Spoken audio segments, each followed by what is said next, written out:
Living में अच्छाई क्या है जी? लिविंग में तो सारी बुराई बुराई दिख रहा है। लिव इन एक किस्म का क्या होता है जब दो अपोजिट सेक्स बिना शादी के एक दूसरे के साथ रहने के लिए एक एग्रीमेंट के साथ आते हैं। फिर दोबारा से लिविंग का सर्टिफिकेट बनवाया, फिर तीसरी बार बनवाया और चौथी बार जाके उसको समझ में आया कि भाई मेरे को शादी करनी है। ये तो अच्छी बात नहीं है। और आप 4-4 बार लिव इन की बातें कर रहे हो, वो लिव इन वाला ही है जो 4-4 बार वो कहते हैं खतरों का खिलाड़ी लिव इन वाला ही हो सकता है कि भाई जो 4-4 बार ट्राई कर सकता है। तो मैं तो शादी करके फंस गया, एक बार पीछा छूटा, मैं कभी शादी भी ना करूं। और लिव इन के ऊपर कोई ऐसा कानून नहीं बना इंडिया के अंदर। एक शादी नहीं कर रहे, लेकिन क्या एक एग्रीमेंट तैयार करेंगे कि क्या है टर्म एंड कंडीशंस का एक फॉर्मेट तैयार करेंगे कि स्वतंत्रता से हम कहीं पे रह सकते हैं, किसी के साथ रह सकते हैं। तो सारे भाई ना राम राम भाई, मैं तारा भाई विकी, तुम देख ला रहे हो आज का टाइम 69 भाई। फिलहाल कई परिवार जो लिविंग के कारण बर्बाद हो गए, और भाई लिविंग के कारण कई पति पत्नियां के, कई महिलाओं के और कई भाईचारे के रिश्ते नाते खराब होंगे दिखे होंगे। कई वीडियो भी देखी होंगी आपने। और भाई ईब यो ट्रेंड सा बना रखा है, कोई तो 2-3 बच्चन छोड़ के चली जा है, कोई हंसता खेलता परिवार में पति ने छोड़ के चली जा है, या फिर पति दूसरी महिला ने लिविंग में लेकर ने अपने हंसते खेलते परिवार ने बर्बादी की कगार पर खड़ा कर दी है। तो उसी सिलसिले में आज हमारे साथ एडवोकेट मनोज कुश हमारे साथ है। इस मामले में कुछ चर्चा करेंगे और कुछ ऐसे खुलासे बताओगे लिविंग के बारे में जो आपने नहीं बेरा, जो आपने नहीं पता। तो मनोज जी, सबसे पहले तो उन परिवारों के बारे में आप क्या कहना चाहोगे जो परिवार लिविंग के कारण बर्बाद हो गए? देखो, सबसे पहले तो मैं आपके दर्शकों को नमस्कार बोलूँगा और साथ ही साथ मैं आपको भी अपील करूँगा कि आप सीधे ही निष्कर्ष पे मत जाया करो। जैसे आपने अभी इंटरव्यू जो स्टार्ट किया, वो एक पहलू को देख के आपने इंटरव्यू स्टार्ट किया जिसमें आपने सिर्फ बर्बादी की ही बात को आपने आगे बढ़ाने की कोशिश की। लेकिन आपने जब भी आप कोई चीज़ को पहलुओं को रखते हो या जनता की समस्या को रखते हो, उससे पहले उसके बारे में जानना बहुत ज़रूरी है। हमारे भारत की अगर मैं बात करूं, भारत के अंदर सबसे बड़ी चीज़ क्या है कि हम जो अच्छाई चीज़ होती है ना, उसको हम गलत तरीके से रिप्रेजेंट करते हैं। तो अगर लिव इन की बात करें ना, कोई चीज़ आती तो अच्छाई के लिए है, लेकिन क्या है कि लोग उसका अलग से गलत तरीके से मिसयूज करने लग जाते हैं। लिविंग में अच्छाई क्या है जी? लिविंग में तो सारी बुराई बुराई दिख रहे हैं। क्योंकि एक परिवार जहाँ पति पत्नी का रिश्ता होता है, जहाँ महिला को अपने पेरेंट्स का इंतज़ार करना चाहिए, उससे पहले डिसीजन लेके शादी कर लेती है, बिना शादी के लिविंग का पर्चा बनवा के न वो रहने लग जाती है, समाज के खिलाफ जाना, ये क्या लिविंग में कोई मेरे को तो कोई अच्छा ही दिखाई नहीं दीजिए। देखो विक्की, सबसे पहले क्या चीज़ है मैं आपको बता दूं आपके दर्शकों को। सबसे पहले जब तक अगर कंसेप्ट नहीं समझोगे ना, तो उस अर्थ का अनर्थ हो जाता है चीज़ें। तो आज आपने सिर्फ अनर्थ पार्ट को सुना है। अगर मैं आपको बताऊं कि अधूरा ज्ञान जो होता है ना, वो हमेशा क्या करता है, नुकसान करता है। तो आपको पहले तो ये पता होना चाहिए लिव इन होता क्या चीज़ है, ये कोई कानून है, ये क्या चीज़ है, ये एक सारी एक किस चीज़ का विषय है, ये जानने का ज्ञान का विषय है। अगर इस चीज को आप जानोगे ना, तब पता चलेगा कि ये फायदेमंद है, ये घाटे का सौदा है, या इससे घर बर्बाद होते हैं, या इससे लोगों की जिंदगी बचती है। पहले इस कंसेप्ट को समझना बहुत जरूरी है। इसीलिए तो हम आपके पास आए हैं जी। तो इनको हम लाड प्यार में वकील बाबा भी कह देते हैं। और भाई ये उस पर्चे भी खोल दिया रहे भविष्य के पर्चे भी खोल दिया रहे। तो भाई आज हम इसीलिए इनके पास आए थे ताकि लिविंग के बारे में हमने भी थोड़ी नॉलेज मिले, जो हमारी आधी अधूरी नॉलेज है उसको हम पूरा कर सकें। तो जी आप सबसे पहले मेरे को ये बताओ कि लिविंग का फ़ायदा क्या है? देखो, फायदा नहीं बताऊंगा, पहले लिव इन बताता हूँ होता क्या चीज़ है। लिव इन एक किस्म का क्या होता है जब दो अपोजिट सेक्स बिना शादी के एक दूसरे के साथ रहने के लिए एक एग्रीमेंट के साथ आते हैं। तो live in relationship is an agreement. वो क्या होता है, दो पार्टी का। जैसे आप कोई घर खरीदते हो या मकान खरीदते हो, गाड़ी खरीदते हो, दोनों के बीच में क्या करते हो, एक एग्रीमेंट करते हो, जो बेचने वाला सेल करने वाला। ऐसे ही जो अपोजिट सेक्स होता है, एक तो पुरुष पार्टनर होता है, मेल पार्टनर जिसे कहते हैं, एक महिला पार्टनर जिसे हम कहेंगे ना। तो अगर वो दोनों एक एग्रीमेंट के साथ में एक दूसरे के साथ रहना शुरू करते बिना शादी के, उसको हम लिव इन कहते हैं। और लिव इन के ऊपर कोई ऐसा कानून नहीं बना इंडिया के अंदर। ये एक मैं आपको बता देता हूँ, एक दोनों के बीच बीच में एक आपसी सहमति होती है, आपसी एग्रीमेंट होता है कि हम इन इंटरमेंट कंडीशन के हिसाब से एक दूसरे के साथ रहेंगे, हम एक दूसरे की ख्याल रखेंगे। हम एक शादी नहीं कर रहे, लेकिन क्या एक एग्रीमेंट तैयार करेंगे कि क्या है टर्म एंड कंडीशंस का एक फॉर्मेट तैयार करेंगे कि आप इतना ये ऐसे कमाएंगे, अगर प्रॉपर्टी खरीदते हैं तो हम अपनी प्रॉपर्टी को कैसे बांटेंगे। ये हमारे को सिर्फ जो ये राइट देता है, ये हमारा जो संविधान है, कॉन्स्टिट्यूशनल राइट्स है, जो हमारा सेक्शन, अगर आपने सुना होगा आर्टिकल होता है इसके अंदर, आर्टिकल अनुच्छेद 21, जो कि हमारे लाइफ और लिबर्टी, जिसे हम कहते हैं ना, जो freedom of life and personal liberty को बताता है कि स्वतंत्रता से हम कहीं पे रह सकते हैं, किसी के साथ रह सकते हैं। इसलिए ये कानून ना होके ये एक संविधान का ऐसा अनुच्छेद है जिसके अंदर हमारे को जो आर्टिकल 21 है, जो हमारा अनुच्छेद 21 है, वो हमें पार्टनर्स को या जो भी एडल्ट है वो क्या चाहें, एक दूसरे के साथ रहना चाहें तो वो एक दूसरे के साथ रह सकते हैं। तो ये कंसेप्ट है, इसमें कोई ऐसा कंपल्सन नहीं होता कि भी एक दूसरे के साथ रह के आपने आगे चलना है। अगर आप चाहें तो किसी भी पॉइंट के ऊपर उस चीज को टर्मिनेट कर देते हैं। अब फायदे की बात पूछी थी आपने, क्या फायदा इस चीज का? फायदा देखिए, आज अगर हम भारत की बात करें, देखो भारत जो होता है, हिंदू धर्म के अंदर मैरिज को बहुत पवित्र रिश्ता माना गया है। लेकिन आपने पीछे काफी ऐसी चीजें देखी होंगी कि भाई आप दहेज के वो आए थे केसेस, बहुत घरेलू हिंसा के बहुत सारे केसेस थे, वो झूठे केसेस थे। पहले आप देखोगे कि आज कितना हमारा समाज इतना मॉडर्न हो चुका है, इतने बड़े लेवल पे जा चुका है, जिससे कि आपने ये देखा हो, पहले दहेज प्रथा थी हमारे इंडिया के अंदर, मैं मानता हूं, बट अब आज का जो एरा है, आप पिछले 5-10-20 साल की अगर बात करें तो वहां भी दहेज की बात नहीं रही। आज सिर्फ क्या है, झूठे दहेज के केसेस रजिस्टर्ड होने लगे। और अगर कोई लड़की किसी हस्बैंड और उसके परिवार के साथ में अगर झूठे दहेज का केस कर देती है तो उसका पूरा परिवार को ही जेल में डाल देते थे। तो उससे बचने के लिए आप देखेंगे ना कि भी आप पहले एक दूसरे को समझें, एक दूसरे को समझ नहीं पाते थे। कई बार हम अज्ञानता के कारण शादी कर ली, बाद में डिस्प्यूट होने के चक्कर में क्या मैरिज उसकी क्या हुई कि भी डिस्टर्ब होगी और केसेस रजिस्टर्ड हो गए। एक केस मैट्रिमोनियल 5-5, 10-10 साल चल जाता था। तो 10 साल जो गोल्डन पीरियड होता था किसी भी लाइफ के पार्टनर्स का, तो उससे क्या होता था, उसकी प्रोडक्टिविटी थी, कमाने का टाइम था, एंजॉय करने का टाइम था, वो किसमें कोर्ट्स कचहरियों में चला जाता था, केसेस में चला जाता था। तो अब क्या चीज देखा कि अगर लिव इन का अगर कोई बना लेता है कि पता है यार हमारी शादी चलेगी नहीं चलेगी, वो डिपेंड करेगा कि दो पार्टनर एक दूसरे के साथ आए, अपनी मर्जी से सहमति से आए और उन्होंने अपनी जिंदगी व्यतीत करने का सोचा। अगर उनको लगता है कि भी हाँ हम इजिली एक दूसरे के साथ कॉम्पिटेंट हैं, हम एक दूसरे के साथ रह रहे हैं, अच्छा तरीके से जी रहे हैं, हम एक दूसरे की आदतों को भी अडेप्ट कर लिया है, फैमिली को अडेप्ट कर लिया है, तब जाके हम मैरिज करें। तो देखो मेरे हिसाब से, देखो मैं किसी का भाई सर्टिफिकेट नहीं दे रहा, क्योंकि कई चीजें ऐसी होती, कोई भी चीज आती है किसी में बुराइयां भी होती हैं, अच्छाइयां भी होती हैं। तो अगर हम अच्छाइयों को अपना लें और बुराइयों को छोड़ दें तो वो चीज हमारे लिए फायदेमंद होती है। तो लिव इन जो है वो दोनों पहलुओं का है। अगर बात करें अच्छाइयों की तो उसमें अच्छाई भी है, और दूसरा पहलू अगर लेके चलें बुराइयां, उसमें बुराइयां भी हैं। तो हमें उन अच्छाइयों को अडेप्ट करना है और बुराइयों को छोड़ना है। तो आप लिव इन का जो कंसेप्ट है शायद आपको समझ में आ गया होगा कि दो अनमैरिड कपल जिसमें अपोजिट सेक्स में एक दूसरे के साथ रहना चाहते हैं बिना मैरिज के, ये कानून इसको इलीगल नहीं मानता, क्योंकि आर्टिकल 21 है हमारे को क्या देता है, freedom of life and freedom of liberty देता है, लाइफ जीने के लिए अधिकार देता है हमारे को।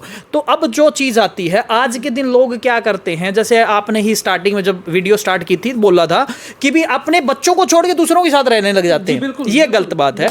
आपको मैं क्लियर कर देता हूं, अगर आपकी रिस्पॉन्सिबिलिटी आप में शादी के बंधन में बंध चुके हो तो आपकी परिवार के लिए, आपके पार्टनर के लिए, आपके बच्चों के लिए एक रिस्पॉन्सिबिलिटी बनती है। सामाजिकता के नाते अगर मैं बात करूं, उनका भरण पोषण करना, उनके अच्छी लाइफ देना, उनके बच्चों, अपने बच्चों को, अपनी वाइफ को प्रॉपरली क्या देना, आप प्रॉपर उनके फूड की, एजुकेशन की, सोशल लाइफ सब देने का आपको क्या बनता है, रिस्पॉन्सिबिलिटी बनती है। अगर आप लिव इन का सहारा लेके उस रिस्पॉन्सिबिलिटी से बच रहे हो तो ये समाज के लिए एक बुराई का काम करता है। जी वही तो मैं कह रहा हूँ ना सर, आपने अच्छाई तो बता दी, लेकिन अब जैसे मान लो कि भाई शादी से पहले दो कपल आपस में रहने के लिए सहमत होते हैं कि एफिडेविट के ऊपर, वो मैं मान गया, लेकिन क्या वो कपल अगर मान ले फर्स्ट टाइम में एक दूसरे से नाता तोड़ लेते हैं, फिर दोबारा से लिविंग का सर्टिफिकेट बनवाया, फिर तीसरी बार बनवाया और चौथी बार जाके उसको समझ में आया कि भाई मेरे को शादी करनी है, ये तो अच्छी बात नहीं है।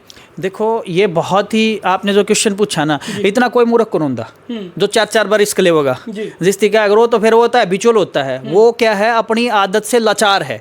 अगर बंदे को पहली बार में ही समझ में आ जाता है, अब कई बार क्या होता है कि हम कोर्ट कचहरी में देखते हैं बहुत सारे ऐसे कपल आते हैं, यार शादी में मैं तो शादी करके फंस गया, एक बार पीछा छूटा, मैं कभी शादी भी ना करूं, और आप 4-4 बार लिव इन की बातें कर रहे हो। वो लिव इन वाला ही है जो 4-4 बार वो कहते हैं खतरों का खिलाड़ी, लिव इन वाला ही हो सकता है कि भाई जो 4-4 बार ट्राई कर सकता है। जो मैरिज वाला तो एक के बार में दुखी हो लेता है, कई बार ऐसी चीज होती है। आपका इसी उस पे मैं एक और क्वेश्चन करता हूँ सर। तो जैसे मान लो ठीक है भाई शादी हो गई, अब शादी वाले भी लिविंग में लेके आने लग गए, उनको किस चीज़ की ज़रूरत है लिविंग में लेके आने की? वो मैं आपको बता देता हूँ कि भाई देखो, अब जैसे हमारे पास बहुत सारे ऐसे केसेस आए हैं कि जिसके अंदर कुछ लोग तो क्या होते हैं अपनी आदतों से ही लाचार होते हैं, जिनको क्या चीज़ है कि अब एक्स्ट्रा मैरिटल अफेयर में रहने का है शौक पड़ जाता है। कई बार क्या होता है कि खुद अपनी फैमिली से भी डिस्टर्ब होते हैं बंदे, क्योंकि हमारे पास तो केसेस आते हैं मैट्रिमोनियल, तो हम देखते हैं बहुत बार क्या होते हैं, कोई लिव इन पार्टनर, जैसे उसका पार्टनर होता है हस्बैंड और वाइफ है। अगर वाइफ की बात करूँ, कई बार हस्बैंड के साथ उनकी ट्यूनिंग सेट नहीं होती, लेकिन क्या वो डाइवोर्स नहीं दे पाता, या को सामाजिकता को देखते हुए या क्या चीज़ है, कुछ ऐसी चीज़ें बच्चों को आड़े आ जाते हैं, तो वो तलाक नहीं हो पाते। तो घर में कलह होती है, कलह होने की वजह से कहीं ना कहीं आपने देखा मिस हैपनिंग भी हो जाती है, कोई सुसाइड भी कर जाता है, कोई किसी का मर्डर भी कर देता है, आपने देखा हुआ। तो अगर अपनी जिंदगी खत्म करना कहाँ तक का मतलब उचित है? अगर उसी चीज़ को अगर मैं देखूँ, अगर वही पार्टनर जब उनके साथ अगर शादी नहीं चल रही है, तलाक भी नहीं हो रहा, अगर वो कहीं किसी दूसरे के साथ जाके कहीं खुश है, आपकी कलह को, पारिवारिक कलह को अगर वो टाल रहा है उस चीज़ को, तो ये देखें कि भी मुझे अब इस पे ओपिनियन देना मेरे हिसाब से तो ठीक है ना, दर्शक दे सकते हैं, तो उस चीज़ में उसको लिव इन में रहना चाहिए, या अपने घर में जूत बजाने चाहिए, या किसी का मर्डर आपस में कर देते हैं, आपने पता होगा, वो करना चाहिए। वो आप क्या चीज़ है, समाधान तो नहीं है ना। जैसे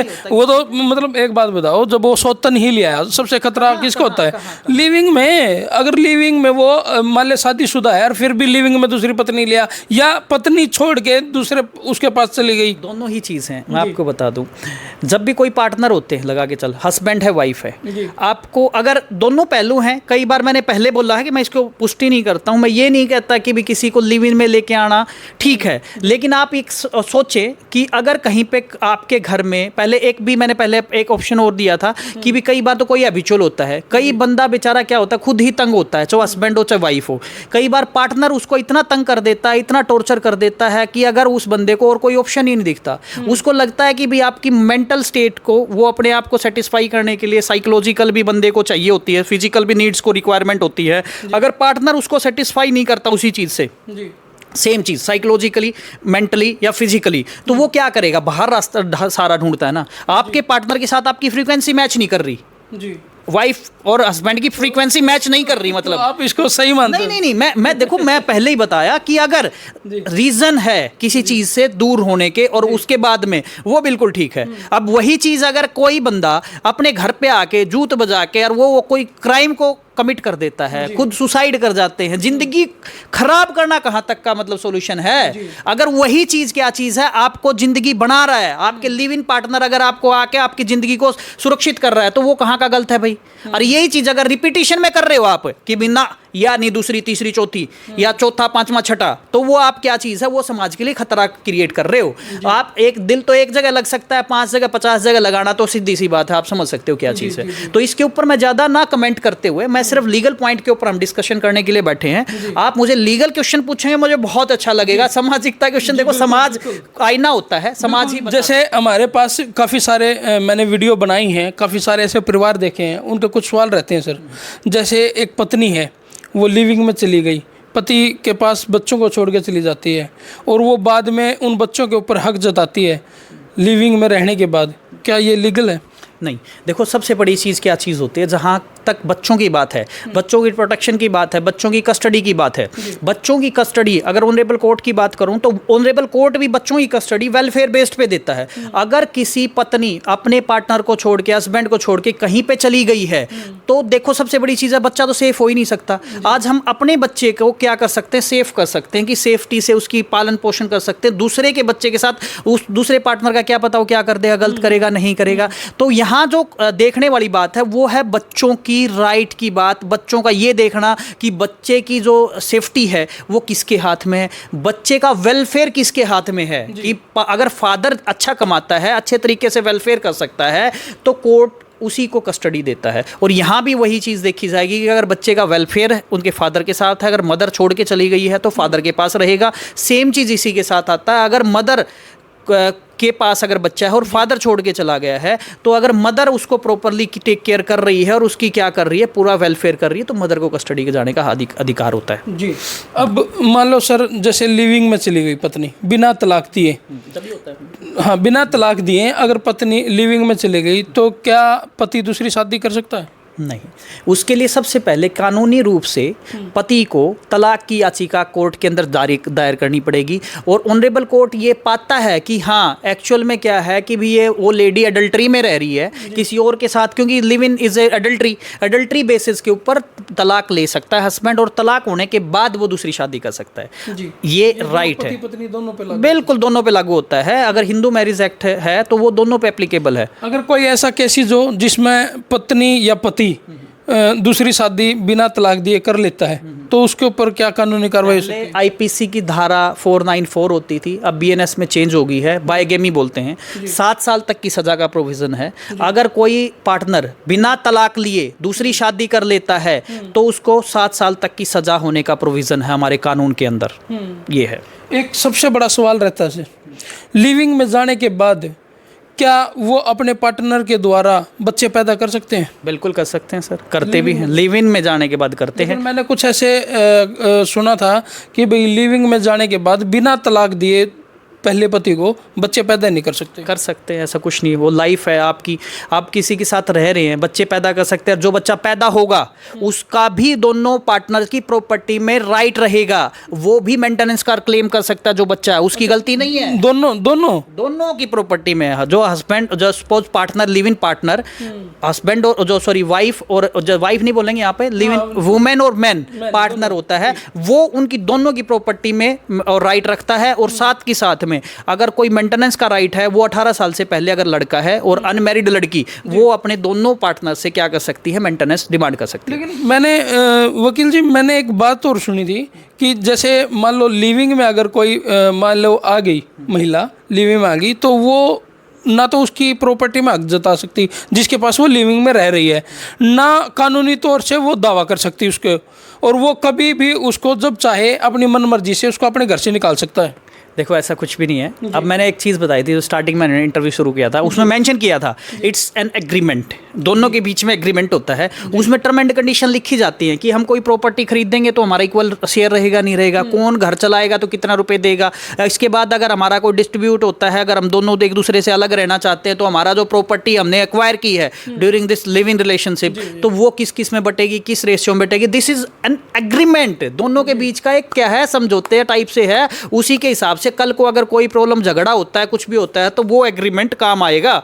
उसमें भी क्या चीज़ है, लिखा है कि भी पैसे इन्होंने देने हैं, प्रॉपर्टी का डिवीजन करना है, या ये सारी चीज़ें लिखी गई हैं, और उसी हिसाब से क्या कर सकते हैं। अब बात आती है कि एग्रीमेंट क्या चीज़ होता है। एग्रीमेंट एक ऐसी चीज़ होती है, जितनी ज़्यादा टर्म एंड कंडीशन मेंशन करेंगे ना, उतना ही हमारे को किस चीज़ का बेनिफिट होता है, अदरवाइज बेनिफिट नहीं होता। तो टर्म एंड कंडीशन जितनी होंगी उतना ही हमारे लिए बेनिफिट होता है किसी भी लेन में।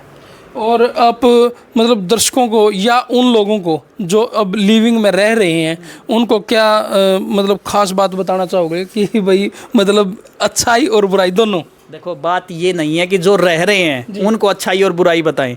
बात हम सिर्फ क्या चीज़ है, ये वीडियो जो हम बना रहे हैं, हम जो इंटरव्यू दे रहे हैं, हम अपने आप को पब्लिसाइज नहीं कर रहे, हम कोई एडवर्टाइजमेंट नहीं कर रहे हैं इस वीडियो के थ्रू, और ना ही हम ऐसा कोई प्लेटफॉर्म तैयार कर रहे हैं जिससे कि लोगों को जो भी जितनी बुराइयां हैं वो आगे बढ़ाएं। हम सिर्फ जनता को अवेयर कर रहे हैं, हम समाज को ये चीज़ बताना चाह रहे हैं कि लिव इन होता क्या चीज़ है। साथ के साथ हम ये बताना चाहते हैं जो रह रहे हैं या जो आना चाह रहे हैं या एक्चुअल में कंसेप्ट क्या है उसके बारे में है। सिर्फ उनको नहीं हम मैसेज दे रहे जो रह रहे हैं, उनके लिए एक छोटा सा मैसेज पूरी जनता को मैसेज है। वो ये मैसेज है, अगर आप कोई भी काम करते हैं, अगर पढ़ाई भी करते हैं तो उसकी पूरी नॉलेज लें। अगर आप लिव इन में जा रहे हैं तो आपको लिव इन के बारे में पहले कंसेप्ट पता होता क्या चीज़ है, इसके क्या फ़ायदे हैं, क्या घाटे हैं, फ्यूचर में क्या कॉन्सिक्वेंसेज हो सकती हैं। अगर ये कॉन्सिक्वेंसेज अगर आप ईजिली समझ पाएँ, ज्ञान ले पाएँ, तभी जाके आप क्या कर सकते हैं, अच्छे तरीके से इस कंसेप्ट को समझ के अपने आप में इंप्लीमेंट कर सकते हैं, अच्छाइयों को ले सकते हैं और बुराइयों को छोड़ सकते हैं। इसी से आज हमारे राष्ट्र का निर्माण होगा। और साथ ही साथ अगर मैं बात करूं, राष्ट्र सर्वोपरि होना चाहिए, परिवार सर्वोपरि होना चाहिए। अगर हमारा परिवार ठीक है, हमारा राष्ट्र ठीक होगा, और राष्ट्र ठीक होगा तभी जाके हमारा देश, प्रदेश और परिवार, गांव प्रगति कर पाएगा, उन्नति कर पाएगा। जी, तो भाई दर्शकों से भी एक अपील है, जो कुछ सवाल आपके मन में हैं, कुछ तो हमने वकील बाबा से लिए हैं और कुछ जो आपके हैं वो कमेंट बॉक्स में ज़रूर लिखें। उनका आंसर वकील बाबा से हम लेके आपके पास ज़रूर पहुंचाएंगे। तो भाई इस वीडियो को इसलिए शेयर कर दो ताकि ये जो फ़ायदे वाली बात है या नुकसान वाली बात है, ये उन परिवारों तक पहुँचे जो अब तक इन चीज़ों से बचे हुए हैं और वो बचे रहें। तो कर दो इस वीडियो को जिला के शेयर में। तारा भाई विकी, तुम देखना रहे हो आज का टाइम 69।